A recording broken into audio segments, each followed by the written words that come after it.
Hey everybody, it's Alika Lifty, and today we're going to make the Kenyan Gachatha OT18 on the Kalita Wave.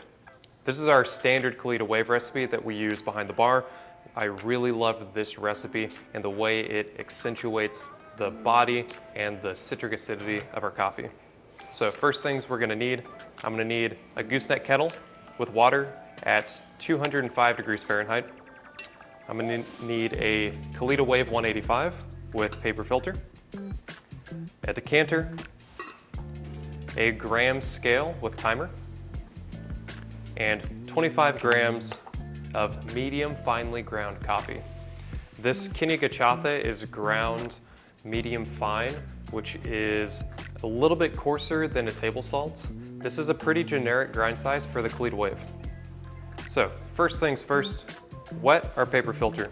For the Kalita, I just like to hold the filter in place, pour hot water straight into the middle of my brewer, and let this water fill up.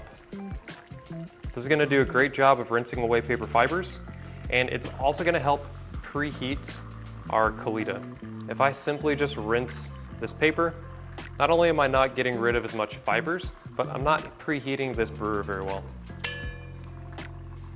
Be sure to top off your hot water if you need it. Be sure to dump your rinse water before you add your coffee. It's a good habit to get into so that you don't accidentally brew into your brew water. Dose your coffee, 25 grams. Shake your brewer flat.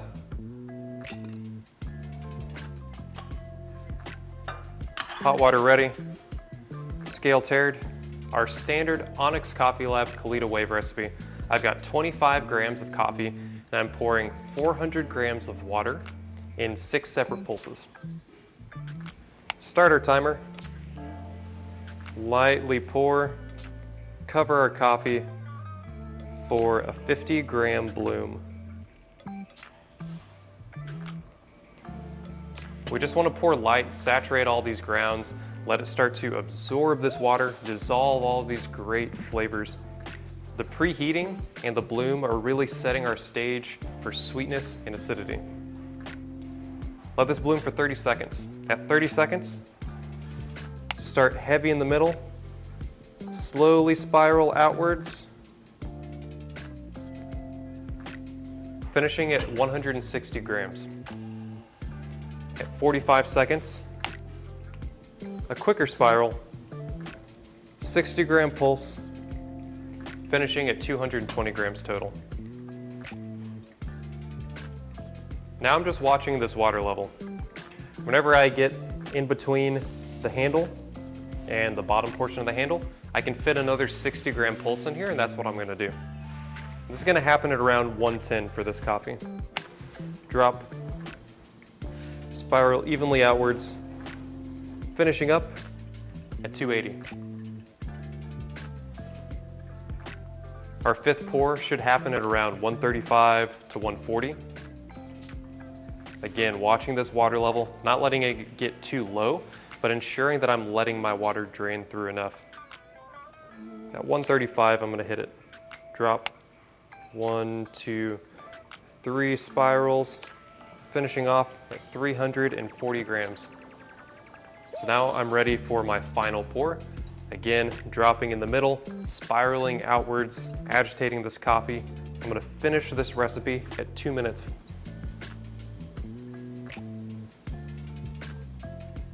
Drop in the middle. And finish it off. The Kenyan Gachatha OT18 with this recipe should drain in about 3 minutes.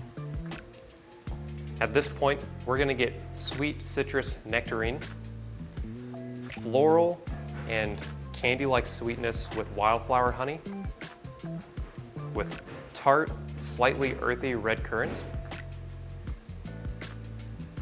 and this brighter green sweetness like sugarcane. This is a really well-balanced coffee. We have a bright but long-lasting acidity. We have enough brown sugar sweetness to give us long-lasting sweetness, but we also get this really quick sugarcane sweetness. Complex acidity, complex sweetness. It's a really enjoyable coffee. And I'm almost finished draining here. I've got about 15 seconds, give or take, from this 3-minute target drain time. If our coffee drains far too quick, then this Kenya tastes really tart, really weak. And if this drains far too long or over extracts, then it becomes too earthy, too unctuous. We get this spike in acidity, we lose sweetness, and we don't have much complexity, and we just get this drying aftertaste in the finish. But close to 3 minutes, we have an excellently balanced cup of coffee, great representation of a Kenyan coffee, great roast profile. I can't get over that brightness and the sweetness that this coffee has. Enjoy.